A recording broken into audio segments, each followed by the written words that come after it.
Andhra Pradesh special welfare board chairman గానాకు అవకాశం ఇచ్చిన ముఖ్యమంత్రి చంద్రబాబుకి కృతజ్ఞతలు తెలిపారు. Andhra Pradesh social welfare board chairman Balakotaiah నేడు విజయవాడ ప్రెస్ క్లబ్ నందు మీడియా ముఖంగా మాట్లాడారు. గత 5 ఏళ్ల వైసీపీ పాలన ఒక చీకటి కాలమని, ఆ సమయంలో తను చేసిన అమరావతి ఉద్యమ పోరాటంలో తనకు సహకరించిన మీడియా వారికి కృతజ్ఞతలు తెలియజేసుకున్నాను. తను అమరావతి ఉద్యమంలో 1631 రోజుల పాటు ఉద్యమించానని ఆయన చెప్పుకొచ్చారు. మిత్రులారా, గత 5 ఏళ్ళు ఆనాటి చీకటి కాలంలో నాతో పాటు అడుగులో అడుగేసి నన్ను ప్రోత్సహించడం ద్వారా ప్రజా రాజధాని అమరావతి ఉద్యమాన్ని ప్రోత్సహించి రాజధానిని ప్రోత్సహించిన విజయవాడ మీడియా మిత్రులందరికీ మరోమారు జై భీములు, ధన్యవాదాలు, నమస్కారాలు.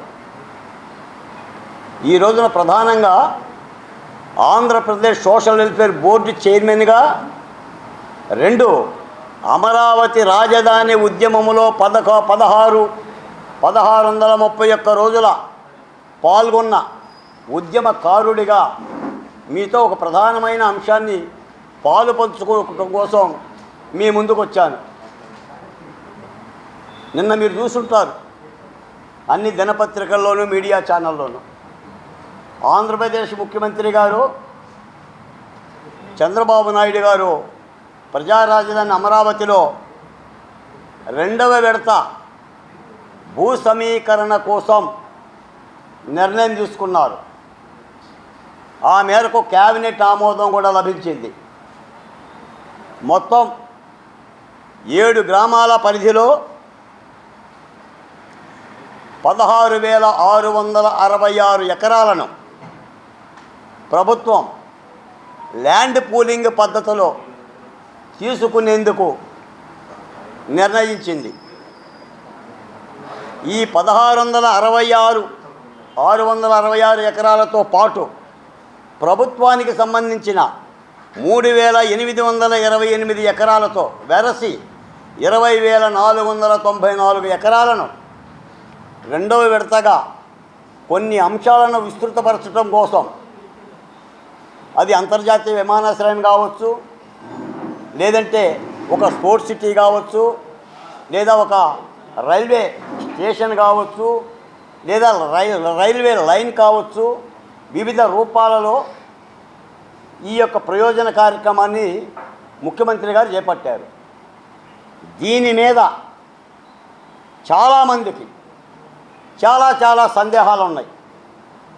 నివృత్తి చేయాల్సిన బాధ్యత ఈ ప్రభుత్వంలో భాగం పంచుకుంటున్న, ఉద్యమంలో భాగం పంచుకున్న నాకు కానీ, నా సోషల్ వెల్ఫేర్ బోర్డుకి కానీ ఉంది. మిత్రులారా, మీ ద్వారా ఒక మాటే చెప్తున్నా. విభజన తరువాత ఆంధ్రప్రదేశ్కు దేహం మీద బట్టలు లేవు, రాజధాని అనే ఒక బట్టలు లేవు. ఆంధ్రప్రదేశ్ని బట్టలు లేకుండా విభజించి మీ రాజధాని మీరు కట్టుకోండి అని ఆనాటి కేంద్ర ప్రభుత్వం పార్లమెంటులో బిల్లు చేసి పంపితే, ఆ పరిస్థితుల్లో చంద్రబాబు నాయుడు గారు ముఖ్యమంత్రి అయ్యారు. ఈ దేహానికి ఒక కట్టుబట్ట కావాలి, ఓ చొక్కా కావాలి, ఓ కండువా కావాలి, ఒక అంగీ కావాలి, కాస్త అవి బాగుండాలి, అవి అందరికీ నచ్చాలి, మెచ్చాలి అని డబ్బులు కూడా భూములకు ఇవ్వలేని పరిస్థితుల్లో సాధారణంగా 2013 భూ సేకరణ యాక్ట్ ప్రకారంగా 100% నష్టపరిహారం ఇచ్చి ప్రభుత్వాలు భూములు తీసుకోవాలి.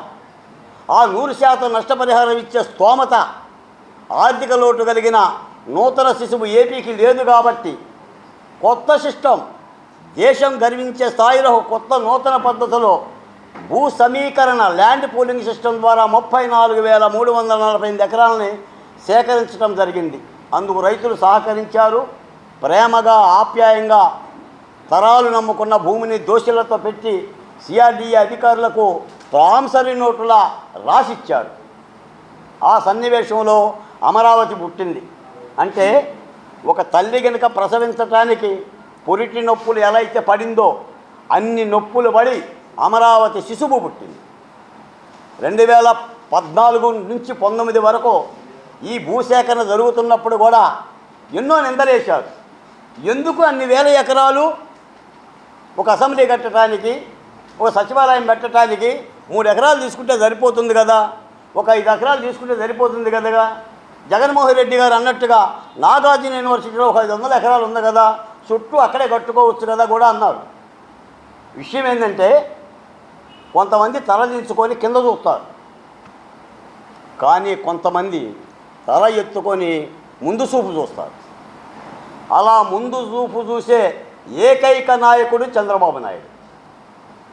28 రాష్ట్రాల్లో ఏ రాజధానులైతే ఆర్థిక పరిపుష్టితో కలకలలాడుతున్నాయో నా రాజధాని కూడా, ఆంధ్రప్రదేశ్ రాజధాని కూడా కలకలలాడాలని భవిష్యత్ దృక్పథంతో ల్యాండ్ పూలింగ్లోకి వెళ్ళాడు. సాధారణంగా అందరూ అన్నట్టుగా రాజధాని అంటే పరిపాలనా కేంద్రాలు ఉండే ప్రాంతం. ఒక అసెంబ్లీ, ఒక సచివాలయం, ఒక హైకోర్టు, ఒక డీజీపీ కార్యాలయం, ఐఏఎస్ ఐపీఎస్ కార్యాలయం 4 ఉంటే రాజధాని అయిపోయినట్టే. కానీ ఇప్పుడు జరుగుతుంది రాజధాని కాదు, రాజధానిలో అభివృద్ధి ప్రక్రియ జరుగుతుంది, ఆర్థిక కోణం జరుగుతుంది. దీన్ని అర్థం చేసుకోవడంలో చాలామంది తికమకబడుతున్నారు. అమరావతి ఇంకా కడుతున్నారు, అమరావతి కడుతున్నారు, ఇంకా కట్టేదేముంది? 8 ఏళ్ళుగా అమరావతి పరిపాలనా కేంద్రం ఆంధ్రప్రదేశ్కి. గతంలో చంద్రబాబు నాయుడు గారు 3 ఏళ్ళు పరిపాలించారు, జగన్మోహన్ రెడ్డి గారు 5 ఏళ్ళు పరిపాలించారు, మళ్ళీ కూటమి ప్రభుత్వం వచ్చాక 2 ఏళ్ళ పరిపాలన జరుగుతుంది. అమరావతి ఆల్రెడీ బిల్డ్, అమరావతి నిర్మాణం అయిపోయింది, జరుగుతున్నది అమరావతిలో అభివృద్ధి. మీకు ఒక మాట చెప్తా, అమరావతి ప్రాంతంలో నేలల్లో బంతిపూలు పూసాయి. బంతిపూలు పూసిన నేలలో కాటన్ వాలీ వస్తుంది. మల్లె తీగలు పందిన పందిట్లలో బిట్స్ పిలానీ వస్తుంది. ఆహ్వానిద్దామా, వ్యతిరేకిద్దామా? నేను ఒక లెక్క చెప్తున్నా మీ ద్వారా. అంటే అమరావతి మీద నిప్పులు కట్టే వాళ్ళకి, ముఖ్యంగా వైసీపీ సోషల్ మీడియాకి, లేదా జగన్మోహన్ రెడ్డి గారికి, ఆయన అనుబంధ శిష్యగణానికి, రాజధాని అమరావతిలో ఎకరం పంట పండిస్తే ఏడాదికి రైతుకు వచ్చే లాభం 1,00,000-1,50,000. ఈ రోజున క్వాంటమ్ వాలీ వస్తే అదే నేలకు వచ్చే లాభం ఎంత? ఈ రోజున అమరావతిలో నేలకున్న ధర ఎంత? ఆ ధర కారణంగా చుట్టుపక్కల ఉండే ప్రాంతాల యొక్క వెల ఎంత? అంటే ఒక పసిడి కాంతి ఉంటే ఆ క్రాంతి పుణ్యం ప్రసరిస్తున్న విధానం. ఈ రోజున చంద్రబాబు నాయుడు గారు కృష్ణానదీ తీరంలో ఎందుకు పెట్టాడు రాజధాని? మధ్యస్థంగా ఎందుకు పెట్టాడు? రహదారి సౌకర్యం ఎందుకు పెట్టాడు? దేశ చరిత్రలో 15 ఆర్థిక రంగ బ్యాంకులు ఒకే రోజున శంకుస్థాపనలు జరిగిన సన్నివేశం నిన్న మనం చూసాం. ఈ దేశ ఆర్థిక మంత్రి నిర్మలా సీతారామన్ గారి చేతుల మీదుగా నిన్న కార్యక్రమం జరిగింది. అంటే ఒక అభివృద్ధి నమూనాని. ఈ సందర్భంగా మీకు ఇంకొక మాట కూడా చెప్తా. సాధారణంగా నన్ను కూడా అడుగుతూ ఉంటుంటారు ఆయా టీవీ ఛానళ్ళకి వెళ్ళినప్పుడు, అమరావతిలో రైతులకు ఇంకా మీరు ప్లాట్లు ఇవ్వలేదు, ఆ ప్లాట్లు ఇంకా రిజిస్ట్రేషన్ కాలేదంటానని. ఎస్, అమరావతిలో కొన్ని సమస్యలు ఉన్నమాట యథార్థం.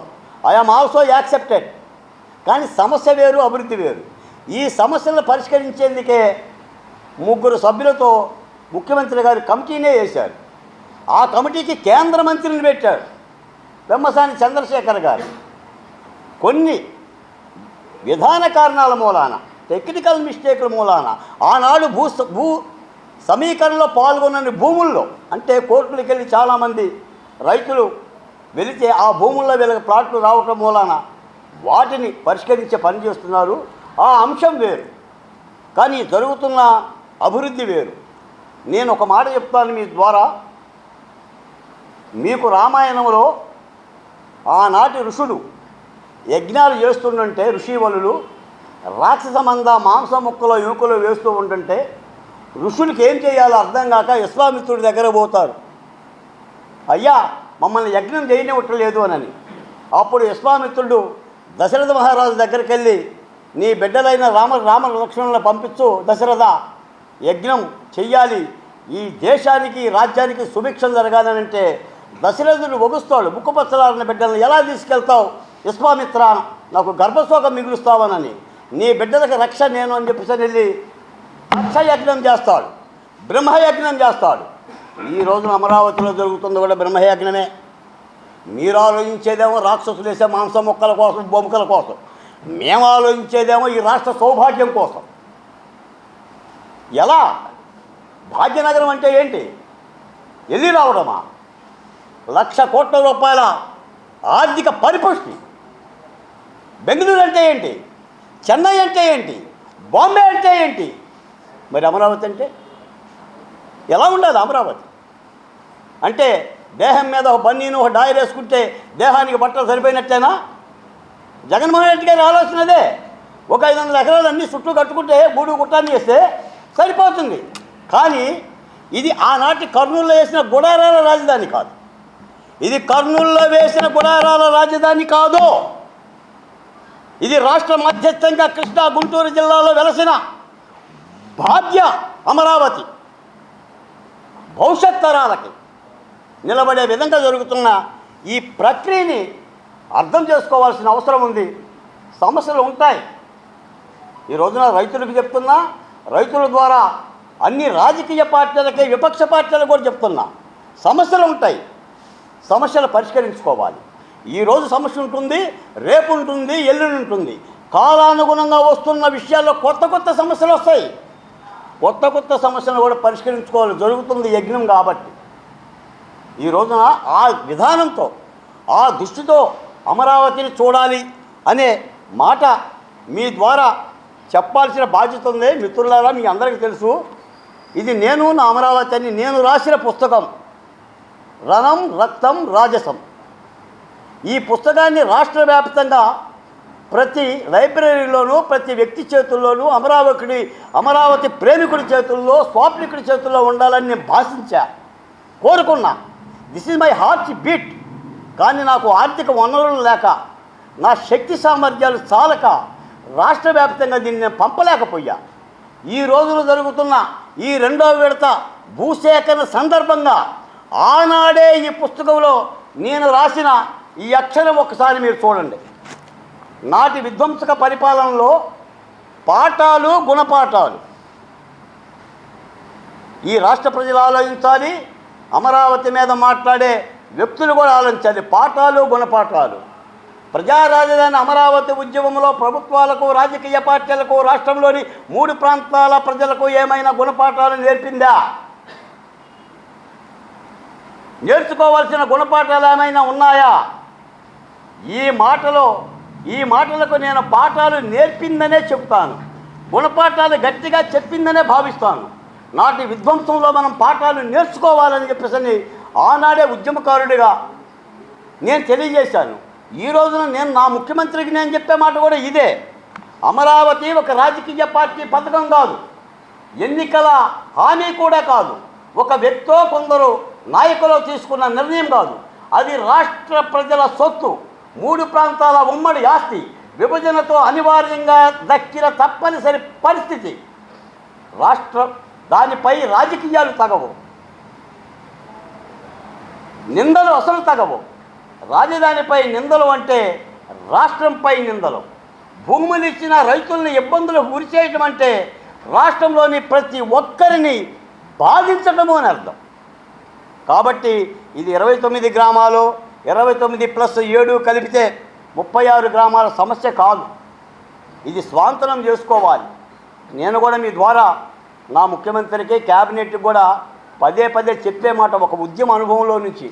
చైనాలో విప్లవం జరిగితే మావో సేటింగు ఒక సాంస్కృతిక విప్లవాన్ని ప్రవేశపెట్టాడు. 100 పూలు వికసించని, 1000 ఆలోచనలు సంఘర్షించని అని. అంటే తను స్థాపించుకున్న సోషలిస్టు దేశాన్ని రక్షించుకునేందుకు భావాల పరంగా అందరూ ఏకం కావాలని.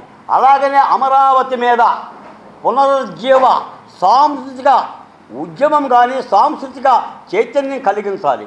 అమరావతి భూములు ఎలా అయితే స్వీకరిస్తున్నామో, అమరావతిపై వచ్చే సద్విమర్శలను కూడా మేము స్వీకరిస్తాం.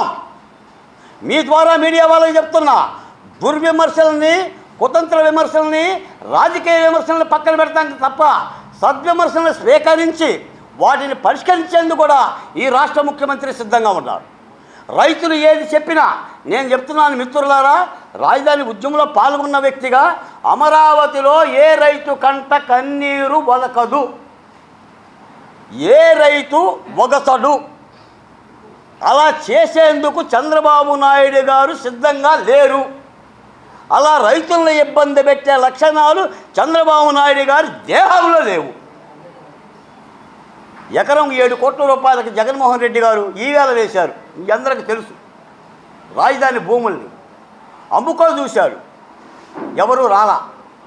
అదే రాజధాని భూముల్ని సెంటు పట్టాలుగా మార్చి భేదాబిక్కి జనాల పేరు చెప్పి విక్రయించే పని చేశాడు. ఎన్నికల కోసం ఓటు బ్యాంక్ చేసే ప్రయత్నం చేశాడు. అయినా కూడా ఆ ప్రాంత ప్రజలందరూ ఆలోచించారు. అందుకని ఒక రాజధానిని రాష్ట్ర ప్రజలు కానీ, మేధావులు కానీ, ఆలోచన పరులు కానీ అది రాష్ట్ర సంపదగా ఆలోచించాలి. ఒక ప్రక్రియ జరుగుతుంది. ఏది తీసుకున్నా ఇదేం సరస్వతి పవర్ ప్లాంట్ కోసం తీసుకున్న భూములు కావు. జగన్మోహన్ రెడ్డి గారు కూడా తీసుకున్నారు 1600 ఎకరాలు. దేనికోసం? సరస్వతి పవర్ ప్లాంట్ కోసం తీసుకున్నాడు. చంద్రబాబు నాయుడు గారు తీసుకున్నది ఆయనకు సంబంధించిన కొడుకుతోనో, బిడ్డతోనో, లేదా పార్టీ నాయకులతో ఏదో పవర్ ప్లాంట్ పెట్టడం కోసం కాదు. ఈ రాష్ట్రంలో క్వాంటమ్ వ్యాలీ రావాలని, బిడ్స్ పిలాని రావాలని, ఉత్తరాంధ్రలో టెక్ రావాలని, డేటా సెంటర్ రావాలని, రాయలసీమలో సాగునీటి ప్రాజెక్టుల పరవళ్ళు దొక్కాలని, పోలవరం నిర్మాణం జరగాలని. నేను ఒక మాట చెప్తాను మిత్రులారా, ముఖ్యమంత్రిగా చంద్రబాబు నాయుడు గారు బాధ్యతలు స్వీకరించిన నాటి నుంచి ఆయన విశ్రాంతి తీసుకున్న రోజు ఏమన్నా ఉంటే మీరు నాకు చెప్పండి. ఆయన పని చేయకోకుండా సేద తీరిన రోజు ఉంటే నాకు తెలియజేయండి. నిలువు కాళ్ళ మీద ఈ రాష్ట్ర ముఖ్యమంత్రి రాష్ట్రం కోసం పనిచేస్తున్నారు. ఆయన ఇబ్బంది పెట్టినప్పుడు కూడా అలాగనే పోరాడాడు. కాబట్టి అన్ని అంశాలను చెప్పాల్సిన బాధ్యత మాలాంటి వాళ్ళ మీద ఉంది. నేను ఇంకో మాట కూడా చెప్తున్నా, తప్పనిసరిగా మాలాంటి వాళ్ళము ప్రజల నుంచి ఏదన్నా సమస్య వస్తే, సందేహం వస్తే సీఎం దగ్గరికి తీసుకెళ్ళే బాధ్యత మా మీద ఉంది. తప్పనిసరిగా మేము తీసుకెళ్తాం. ముఖ్యంగా ఈ రాష్ట్రంలో బహుజన కులాలు, ఎస్సీలు, ఎస్టీలు, బీసీలు, మైనార్టీ కులాలు ఈ జరుగుతున్న ప్రక్రియని అర్థం చేసుకోండి. రాజకీయ విపక్ష పార్టీల మోజులో పడి, ఫోబియాలో పడి జై జై జై జై అని చెప్పేసి అరవకుండా ఎందుకు జరుగుతుందో చూడండి. నాడు 5 ఏళ్ళు అమరావతి ఎక్కడంటే పుస్తకాలు ఎత్తుకున్నాం. పిల్లలు కూడా ఏం చెప్పాలో తెలియక 4 దిక్కులు చూశారు, తూర్పు, పడమర, ఉత్తర, దక్షిణం. ఈ రోజున రాజధాని అమరావతి అంటే నాది అని ఈ దేశం గర్వించే విధంగా దేశం చూస్తుంది. పరిశ్రమలు వస్తున్నాయి. అందుకని చాలా సత్సంకల్పంతో జరుగుతున్న ఈ యజ్ఞానికి రాష్ట్ర ప్రజలు కానీ, రైతులు కానీ అందరూ హారతి పట్టాల్సిన అవసరం ఉంది. తప్పనిసరిగా ఈ ప్రాంతంలో నేను చివరి మాట చెప్తా. కృష్ణా, గుంటూరు జిల్లాలలో కృష్ణమ్మ నదీ నీళ్లు తాగినందుకు, ఈ నేలలో పుట్టినందుకు నేను గర్వపడుతున్నా. నిజానికి ఈ ప్రాంతం కాబట్టి దీన్ని ప్రాంతీయవాదంగా భావించమాకండి. నిజమే చెప్తున్నా. ఈ ప్రాంతం కాబట్టి ఒక ప్రభుత్వం అడిగితే రైతులు భూములు ఇస్తున్నారు. కానీ ఇది మరో ప్రాంతం అయితే కలహాలు, కల్లోలాలు జరుగుతాయి. సెంటు భూమి ఇచ్చేందుకు ఏ రైతు ఇష్టపడడు. ఎకరాలు ఈ రోజున సందేహాలు కూడా తీర్చుకొని ఇస్తున్న దానిని రాష్ట్ర ప్రజలు, మీరు ఏది అడిగినా సమాధానం చెప్తాను, ముందొచ్చి కూర్చోండి సార్. ఏంటి రాష్ట్ర ప్రజలు అర్థం చేసుకోవాలని, అంటే ఈ జరుగుతున్న కార్యక్రమం మీద పడుతున్న ఈ నిందలకి ఒక సమాధానం చెప్పాల్సిన బాధ్యత కూడా రాజధాని ఉద్యమకారుడిగా నా మీద ఉంది. నన్ను చాలామంది అడుగుతున్నారు ఫోన్లు చేసి. కాబట్టి మీ ద్వారా, పాత్రికేయుల ద్వారా ఒక వివరణ ఇవ్వాలి. తప్పనిసరిగా బాధ్యత పడే ప్రభుత్వమే తప్ప బాధలు పెట్టే ప్రభుత్వం కాదు. మేము ఎవరో అర్ధరాత్రి పూట అరెస్ట్ చేయలా, ఎక్కడా ప్రభుత్వం గోడల దూకల, ఎక్కడా ప్రభుత్వం కళ్ళు కప్పి ఫైల్స్ వచ్చినా కూడా కారుల్లో తిప్పల, ఏ ఎంపీని అరెస్ట్ చేసి గుండెల మీద దొక్కల. సిట్ వేసింది, ఏసీబీ వేసింది, సిఐడి వేసింది, కోర్టులకు వెళ్ళమని చెప్పింది. కింది కోర్టు, మధ్య కోర్టు, పై కోర్టు వెళ్ళారు. కోర్టులు కూడా వెళ్ళండిరా బాబు, వెళ్ళి సరెండర్ అవ్వండి అంటే సరెండర్ అయిన సందర్భాలు మీ అందరికీ తెలుసు. ఎవరెవరికి ఎంతెంత అవకాశాలు ఇచ్చి ప్రభుత్వం చట్ట ప్రకారంగా జరుగుతుందో. ఇంకా నేను వేరే అంశాల్లోకి పోను. ఈ రాష్ట్రంలో ఏమేమి సిట్టు జరుగుతుంది, తిరుపతి వెంకన్నయ్య దేవుడి యొక్క పవిత్రతని ఎలా పాడు చేశారో, లేదా మద్యం పేరు మీద ఎలా డబ్బు సంపాదించారో నేను ఇవన్నీ చెప్పదలుచుకోలేదు. నేను అమరావతి ఈ 2వ విడత భూముల గురించే మాట్లాడదలుచుకున్నా. తప్పనిసరిగా ఈ రాష్ట్రానికి మంచే జరుగుతుంది. బాబు గారు ఉన్నంత వరకు రాష్ట్రానికి ఒక రక్షణ గోడ, పంటకి గోడ ఉన్నట్టుగా, ఇంటికి ప్రహరీ గోడ ఉన్నట్టుగా, కుటుంబానికి పెద్ద దిక్కు తండ్రి ఉన్నట్టుగా లేదా తల్లి ఉన్నట్టుగా ఈ రాష్ట్రాన్ని వెళ్ళవెళ్ళ కాపాడుకునే ఈ ప్రయత్నాన్ని నా బహుజన మిత్రులు, రాష్ట్ర ప్రజలు అర్థం చేసుకోవాలని మీ ద్వారా పదే పదే విజ్ఞప్తి చేస్తున్నాను. ధన్యవాదాలు. జై అమరావతి, జై ఆంధ్రప్రదేశ్.